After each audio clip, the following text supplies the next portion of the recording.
다윗과 밧세바의 사건은 우리가 너무나 잘 알고 있는 사건입니다. 일전에 착각하지 맙시다 라는 제목으로 주일 낮에도 말씀을 드린 바가 있어서 길게는 말씀을 안 드리고 몇 가지를 통하여서 사무엘 하의 말씀을 통하여서 하나님께서 우리에게 무엇을 말씀하시는지 요지만 간단하게 오늘 살펴보도록 하겠습니다. 전체 내용은 잘 아시는 바와 같이 다윗이 그의 부하들을 전쟁을 내보낸 다음 그가 왕궁에 있다가 어느 날 저녁에 침상에서 일어나서 왕궁 옥상을 거닐게 되는 그러한 장면에서부터 시작이 됩니다. 아마도 이 장면은 어떻게 보면 걱정이 있는 왕, 그러니까 요압과 함께 그의 가장 충신인 요압과 함께 우리아도 속해 있죠. 많은 군사들을 전쟁터에 내보내게 된 왕으로서 아마 걱정도 되기는 했을 겁니다. 걱정이 많으면 밤에 잠이 오지 않지 않습니까? 그래서 걱정이 되기도 하고 여러 가지 생각할 것도 있는지 저녁에 일어나 왕궁 옥상을 거닐게 되는데 그 가운데에 목욕을 하는 한 여인을 발견하게 되고 그 여인이 너무나 아름다워 누군가 알아본 다음 우리아의 아내 밧세바라는 것을 안 다음 그가 밧세바를 데려다가 동침하게 되고 그리고 그녀가 임신하게 되고 그리고 임신한 다음 그에 대하여 걱정이 돼요. 어쨌든 남의 아내 아닙니까? 남의 아내보다 자기가 부리고 있는 충신의 아내이므로 그 일을 어떻게 해결할까 하여 우리아를 전쟁에서부터 데려다가 밧세바와 동침하게 하려고 하는 계략을 꾸몄는데 우리아는 그 말을 듣지 않고 그래서 그 다음에는 요압에게 편지를 들려보내는데 우리아 손에 우리아를 가장 깊숙한 전쟁, 그러니까 최전방에 보내어서 전쟁 중에 죽게 하라는 그 편지의 내용을 우리아가 손수 들고 요압에게로 가 전쟁 중에 우리아가 죽게 되는 그러한 장면들이 11장 전체를 통해서 쭉 나타나고 있습니다. 이 말씀을 통하여서 다윗과 밧세바 사건을 통하여서 하나님께서 우리에게 주시는 몇 가지의 요지들이 있는데 첫 번째는 분명히 다윗이 행한 것은 죄라는 것을 우리에게 말씀해 주고 있습니다. 분명한 죄입니다. 왕이지만 다윗보다 그의 아들 솔로몬이 후궁이 더 많았다라고 성경은 우리에게 말해주고 있지만 왕으로서 한 여인을 택하고 그와 함께 침상에 드는 이 모든 일 부하들이 누군지 알아보고 데리고 오라 하니 데리고 오고 이런 일들이 자동적으로 이루어진다고 해서 그것이 하나님 앞에서 죄된 일이 아닐 수는 없습니다. 이것은 분명한 죄라는 것을 깨달아야 합니다. 아마도 다윗이 누군가 알아보라 우리아의 아내입니다. 밧세바입니다. 데리고 오라 부하들이 명령할 때마다 착착착착 모든 일들이 순조롭게 진행되는 것처럼 보이니 거기다가 다윗의 마음속에 다윗의 머릿속에는 어떤 생각이 가득 차 있습니까? 나는 뭐다? 왕이다. 나는 왕이다. 이 나라는 나의 것이라는 생각들이 있지 않겠습니까? 거기다가 모든 일들이 순조롭게 진행되는 것처럼 보이니 다윗은 아마도 어떤 생각이 없어요. 이것이 죄라는 생각이 그 속에 조금은 희석되어 있었는 것 같습니다. 나는 왕이지요. 한 여인이 아름다워 데리고 오라 명령하고 모든 일들이 순조롭게 다 진행되죠. 거기다가 그 지금 머릿속에는 하나님보다 자신이 왕이라는 것과 자신이 행하고 싶은 일에 대하여서만 가득 차 있죠. 그러므로 다윗은 이것이 죄가 아니라는 착각 속에 빠져 있었다는 것입니다. 일전에 주일날에도 말씀드린 것처럼 착각이라는 것은 사람을 굉장히 죄 속으로 나쁜 일 속으로 빠져들게 한다는 것입니다. 그때 예를 처음에 설교를 시작하면서 말씀을 드렸던 게 뭡니까? 저기 1992년입니까? LA 폭동 사건이 있었을 때 그때의 두순자라고 하는 한 여인의 착각에 의하여서 흑인 소녀를 죽여버리는 흑인 소녀는 음료수를 사서 가방에 넣고 그 음료수 값을 지불하기 위하여 손에다가 지폐를 들고 카운터로 가고 있는 중에 이 슈퍼마켓의 주인인 투수자라는 여인은 가방에 넣는 장면만 보고 손에 있는 지폐를 보지 못한 채 자기가 보고 싶은 것만 보아서 이 아이는 도둑일 것이다, 음료수를 훔쳐갈 것이다 하면서 가방을 뺏으려고 실랑이를 하던 중에 이 소녀가 이 투수자 여인의 얼굴을 가격하게 되고 그의 겁이 나서 카운터 밑에 숨겨두었던 권총을 꺼내서 그 소녀를 향하여 발사하여 그 소녀가 그 자리에서 즉사하는 사건이 일어났다고 하지 않습니까? 그래서 재판부도 그에 대하여서 정당방위라고 판결을 내리고 그 판결로 인하여서 흑인 폭동 사건이 더 크게 일어나지 않았습니까? 그래서 한인촌 급습당하고 하지 않았습니까? 그럴 때 판결부, 그러니까 재판부에서 재판을 내리며 판결문 속에 이런 것이 있었습니다. 사람은 착각할 수 있다. 사람은 착각할 수 있다. 사람은요, 사람을 판단하는 재판관은 사람은 착각할 수 있어 자신을 보호하기 위하여 총을 쏘았으므로 정당방위다, 무죄라고 선고했다는 거예요. 사람은 사람의 눈으로 보니까 착각한 것이 죄가 아니다 라고 판결을 내리는 거예요. 사람은 그럴 수 있어요. 사람은 착각해서 사람 죽인 것도 죄가 아니다고 판결을 내리는 그러한 일들이 일어났다고요. 그런데 우리 하나님은 그렇지 않다고 분명하게 말씀해 주고 있습니다. 우리아의 밧세바를 바라본 것, 다윗의 눈에 우리아가 들어와서 그를 범하고 싶은 마음이 든 것, 나중에는 우리아를 죽이는 계략까지 꾸미게 되는 이 모든 일, 이것 착각 속에 있었으므로 죄가 아니다라고 말하고 싶지만, 다윗은 그렇게 말하고 그렇게 주장하고 싶지만 하나님은 이것이 분명하게 죄라고 나중에 나단 선지자를 통하여 말씀해주고 계시지 않습니다. 우리도 우리의 삶을 살아가다가 때로는 모든 일들이 순조롭게 잘 진행되는 것처럼 내가 하고 싶은 그 어떤 일들이 잘 되거나 아니면 순조롭게 되거나 아니면 그냥 내 마음먹은 대로 다 된다고 해서 그것이 죄가 아니라는 것 우리는 잘 살펴보아야 합니다. 내가 하고 있는 일이 정말 하나님의 뜻, 하나님이 기뻐하시는 일일까, 하나님의 그 관역 정확하게 맞추는 일일까, 빗나가는 일일까 늘 잘 살피며 살아가야 합니다. 내가 하고 싶은 대로 된다고 그 일이 다 좋은 일은 아니라는 우리는 이 다윗의 사건을 통하여 잘 살펴볼 수 있어야 합니다. 두 번째로 하나님께서 이 11장 말씀을 통하여서 우리에게 주시는 것이 무엇인가 하면, 다윗 어쩔 수 없는 그 사람이 차라리 머리가 나빴다면, 차라리 머리가 나빴다면, 여러분들 머리가 좋으십니까? 두뇌가 명석하십니까? 다윗이 차라리 머리가 나빴다면 더 일찍 자신의 죄를 깨달았거나 아니면 자신의 충신인 우리아만큼은 죽이지 않을 수도 있었을 거예요. 여러분 11장을 찬찬히 읽어보다 보면 정말 다윗이 너무나 머리 좋다는 것이 발견이 됩니다.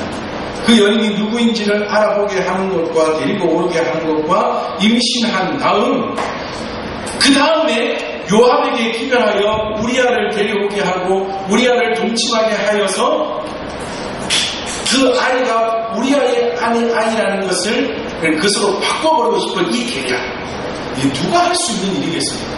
웬만한 머리로서는 그 상황 가운데에 할 수 없는 일입니다. 정말 다윗은 머리가 기발한 사람입니다. 그럼에도 불구하고 우리아는 자신의 집에 가지 아니하고 부하들과 함께 길가에서 진 있는 곳에, 물 있는 곳에서 그냥 하룻밤을 묵은 다음 다시 전쟁으로 나아가고자 하니 그 다음에 다윗이 또 다른 계략을 꾸밉니다.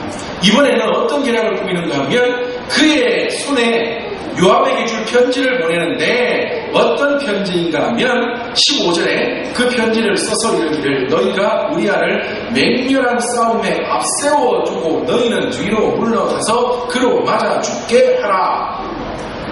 전쟁 중에 우리아만 전진하고 나머지는 뒤로 살짝 빠져서 우리아가 그냥 그 상대편의 화살이든 칼이든 돌이든 무엇에 맞아 죽게 하라. 이건 누가 생각해낼 수 있겠습니까? 이것을 누가 생각해낼 수 있겠냐? 웬만한 머리 아니고는 이것을 도저히 생각해낼 수도 없는 너무나 뛰어난 계책이라는 거예요.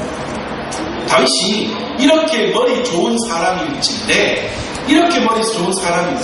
그 좋은 머리를 이렇게 나쁜 일에만, 도리어 하나님의 말씀을 벗어나는 일에만 계속하여 사용하고 있느냐. 그가 차라리 머리가 좀 덜 좋았다면, 아니면 좋은 머리를 그 순간 곧바로 이것이 하나님 앞에서 죄라는 것을 깨닫는 데 썼다면, 어떻게 하면 내가 하나님 앞에서 회개하고 다시금 하나님께로 돌이켜 나아갈 수 있을까? 거기에 그 좋은 머리를 썼다면 그는 더 하나님께로부터 귀히 쓰이는 겁니다. 이 밧세바와의 사건, 이 죄악도 하나님께서 더 작게, 아예 더 많은 부분을 용서하셔서 우리 후대의 성경을 읽는 사람들로 통하여 다윗에게 있어서 가장 강력한 죄라고 생각하지 않도록 역사해 주셨을 거예요. 여러분, 이 다윗과 밧세바의 사건과 그리고 나중에 그 첫 번째 아이는 죽고 두 번째 태어난 솔로몬을 통하여서 다윗의 왕위를 있게 하시는 하나님의 그 놀라운 은혜를 보시면 참 신기하지 않습니까? 정말 신기합니다. 그리고 또 신기한 것이요, 성경학자들 어느 주석에 보니까 그런 주석들이 있던데요. 왜 밧세바는 다윗에게 거절하지 않았을까? 왜 거절하지 않았을까요? 자신은 우리아의 아내입니다. 아무리 왕이지만 자신을 범하려고 하는 그 왕의 그 일, 동침하고자 하는 왕의 그 명령 거부할 수 있었다. 그리고 참 드라마로 꾸민다면 참 재미있는 장면 같아요. 우리아가 임신한 다음 그 소식을 다른 전령을 통하여서 왕에게 알리는 장면, 이런 장면 보면 밧세바도 좀 뭐라 그럴까요? 좀 보통 여인은 아닌 것 같습니다. 그런데 이것을 이런 장면을 통하여 본다면 하나님께서는 분명히 우리에게 자유의지라는 것을 주셔서 사람들이 하나님의 역사 가운데 쓰임받으며 달려갈 수 있도록 허락을 해주시지만, 하나님께서는 분명히 큰 틀 가운데서 하나님의 역사의 계획들을 섭리하심을 이루어가고 계시고 있는 것은 분명하다고요. 그 가운데에 하나님, 만약에 다윗이 좀 더 머리가 좋지 않거나 아니면 이 좋은 머리를 하나님 앞에서 자신을 올바로 깨닫는데 쓰려고 노력만 했다면 하나님은 분명히 좀 더 나은 방향으로 밧세바를 통하여서 하나님의 역사를 이루어 가실 작정을 하셨다.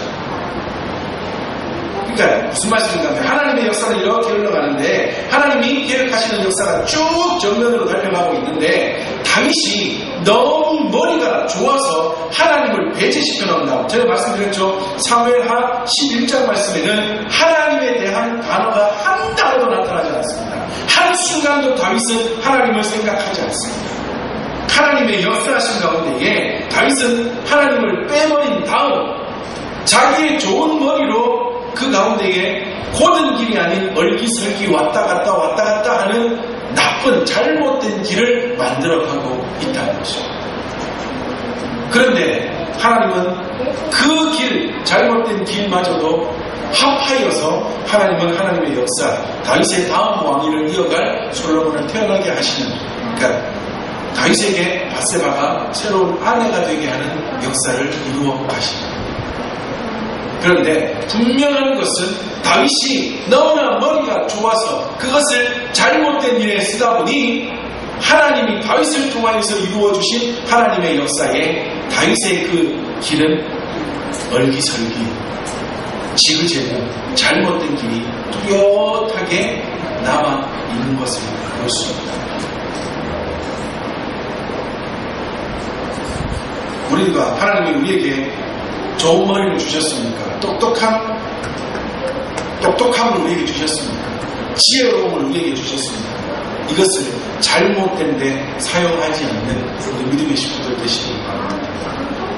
정말 하나님이 기뻐하시는데 하나님 주신 그 지혜를 사용해야 될 줄 믿습니다. 하나님이 원하시는데 나의 똑똑함을 사용해야 될 줄 믿습니다.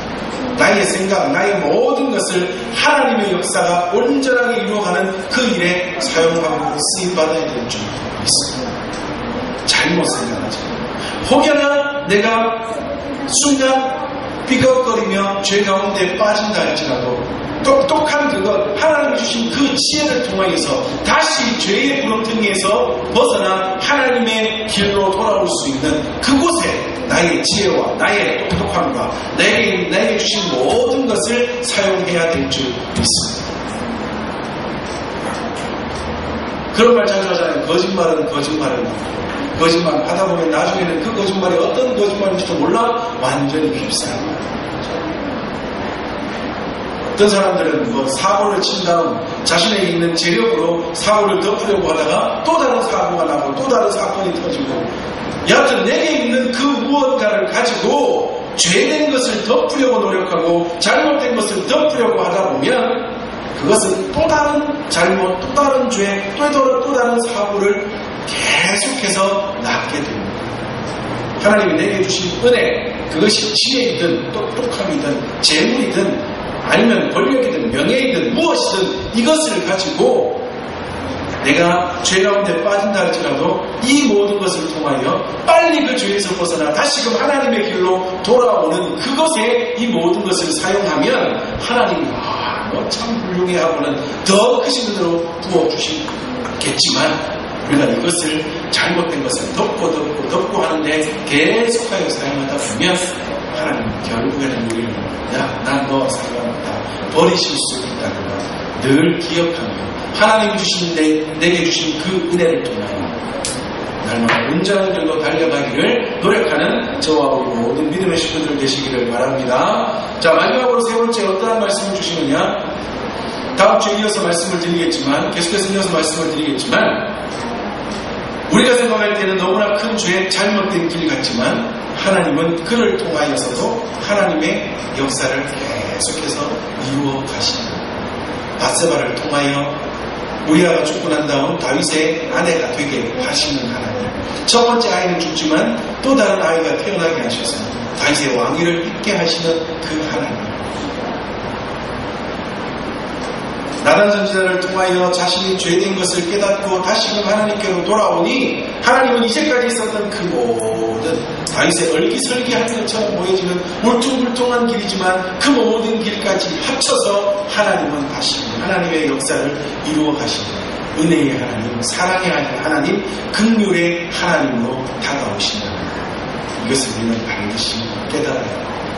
여러분, 진나는 가출한 아이들이